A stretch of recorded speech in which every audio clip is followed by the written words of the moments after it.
Assalamualaikum teman-teman ya. Nih kita hadirkan lagi sebuah golok yang unik ya. Ini replika golok terpanjang di dunia. Ini namanya singa mahkota ya. Gagangnya tanduk bule nih. Gagangnya tanduk bule. Motifnya singa mahkota. Untuk sarungnya ini udah full simpai barlen ya. Nah di sini ada logo apa ini? Benteng apa? Benteng. Logo Pemerintahan Subang. Pemerintahan Subang. Kabupaten Subang. Kabupaten Subang. Sangat-sangat ciri khas dengan Subang ya. Unik sekali buat abang-abang semuanya. Barangkali berminat tinggal hubungi aja nanti nomor WA. Kemudian kita juga punya stok yang beres di finishing ya. Nah ini seperti ini. Ada yang motif naga, ada yang motif macan, ada yang kokoasan.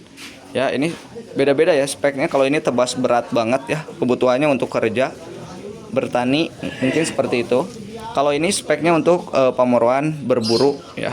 Misalkan yang suka ke hutan, babat, rintis abangku ya. Ada yang panjang 43 cm, ada yang panjang 40 cm gitu ya. Dan di kita juga menerima custom abangku ya. Barangkali abang mau sesuai keinginan abang ya, langsung hubungi aja Barlen ID abangku ya.